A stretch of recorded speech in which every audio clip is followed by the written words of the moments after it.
So as we were talking before, we were talking about the stress response, and stress is really aging individuals out there to a great extent.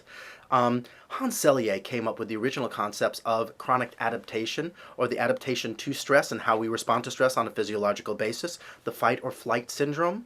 Ever since 9/11, everybody is under stress. The economy is having issues, so on and so forth. We want to be able to make sure that you don't get rid of the stress in your life. That actually keeps you alive, some form of stress within your life. Having a life with absolutely no stress or no cortisol, you'd be dead. But we want to be able to make sure that you respond properly to stress and it does not beat you up and age you, as being the youthful you approach, or the antithesis of the youthful you approach. That brings us to a concept where we take a look at how stress affects you. And the model that I'd like to bring up is brought up in Dr. Sapolsky's book, Why Zebras Don't Get Ulcers. And in that book, he brings up a zebra, and the zebra is sitting in front of, sitting on the Serengeti. And he's sitting on the Serengeti, and it's a beautiful day. It's 75 degrees out. The breeze is going. You're in the middle of a field. You're a zebra. You're eating all sorts of great grains and from the land, and nothing's bothering you. There's not even any flies. And all of a sudden, you look over your shoulder, and you see that there's 3 lions running at you at about 30 miles an hour, looking at you, going that you're brunch. Well, at this moment, let's freeze time. What's going on inside that zebra's body? Well, the zebra needs to be able to have and take and identify essential and non-essential organ systems, okay? Essential organ system is the musculoskeletal system. Essential organ system, central nervous system. Essential system is cardiovascular system. Why? That thing's got to think fast and run the hell out of there, okay? And the non-essential systems are things like the gastrointestinal system. Non-essential things are things like the immune system. Non-essential things are things like the hormonal or endocrine system. So they become less utilized by the body and receive less nerve innervation as well as less blood flow, okay? While the other ones receive more nerve innervation and more blood flow. And in addition to that, you must have fuels for your central nervous system and for your muscular system and for your cardiovascular system. These fuels are such things as fat, so your body is now deluged with a great deal of fat because that'll give you energy for burning. Okay? Also, sugar for your brain, for your central nervous system, so you can think really fast. So you get higher amounts of blood sugar, and you get higher amounts of blood fat, like cholesterol. Okay? And then all of a sudden, bang, let's let time go free now. The zebra runs off, and the tigers are after him, but the tigers lose out the zebras real fast. The zebra lives to another day. Tigers end up eating daisies. Okay? But let's take ourselves now down to Wall Street, and let's find ourselves a stockbroker down there.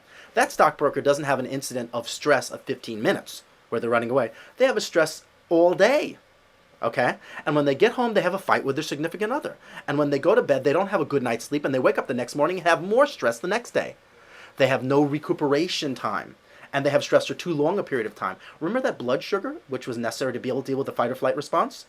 Can you wonder at all why there's so much metabolic syndrome out there and why there's so much diabetes out there? Can you wonder at all, remember that blood fat that was injected in there for the flight or fight response? Why cholesterol and cholesterol-fighting drugs are such big issues out there right now?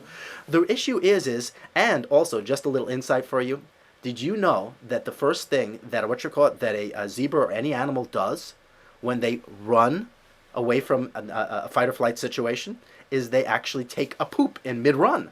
Because guess what? The gastrointestinal system is not an essential system. So it just drops everything that it has in it. So let's take a look at that. You're that stockbroker, a person who's under stress all the time, not just 15 minutes. There's essential systems, great, but you've built up your blood sugar, you're not exercising, and you build up your blood fats, you're not exercising to burn it off, so you end up with high cholesterol and high blood sugar. But there's these non-essential systems too. Did you ever find yourself in a stressful situation studying for a test and then you get a cold afterwards?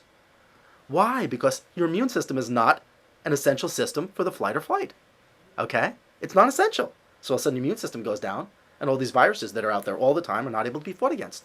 Individuals who find themselves who are stressed out or don't have a period, hormonal, endocrine, not an essential system. Okay?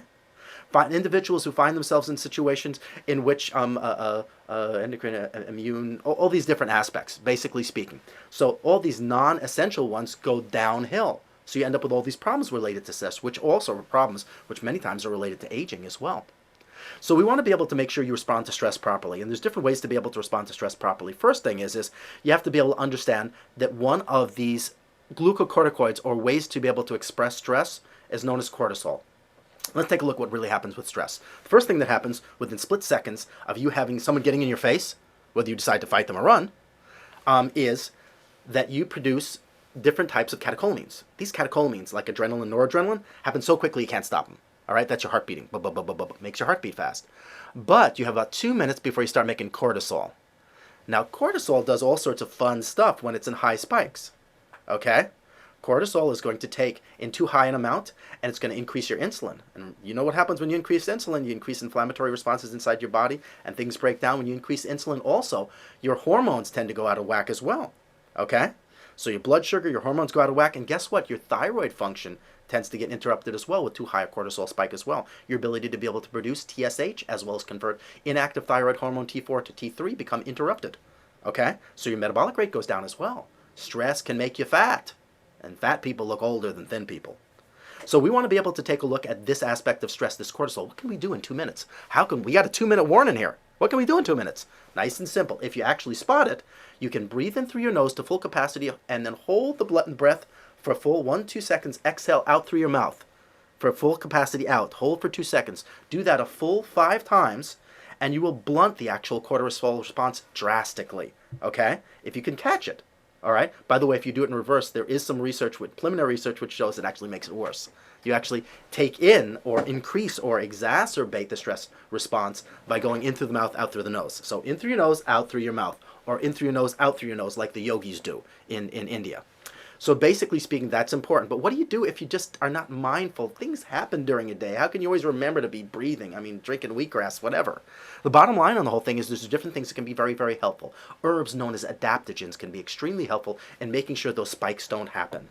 Such things as ashwagandha are really excellent herbs to be able to help and to be able to modulate that type of response. There are many other herbs, and we'll list them in the book as well.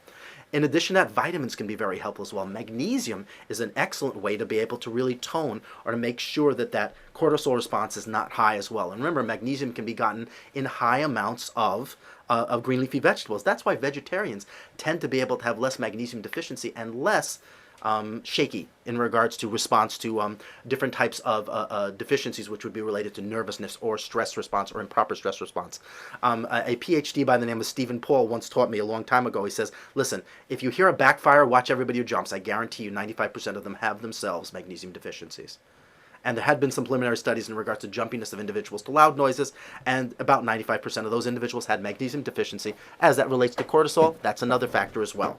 So it's important to be able to understand stress is an important issue. That's where we're going to leave it today, and I'm going to do some more, and we'll put it online, and that'll be good.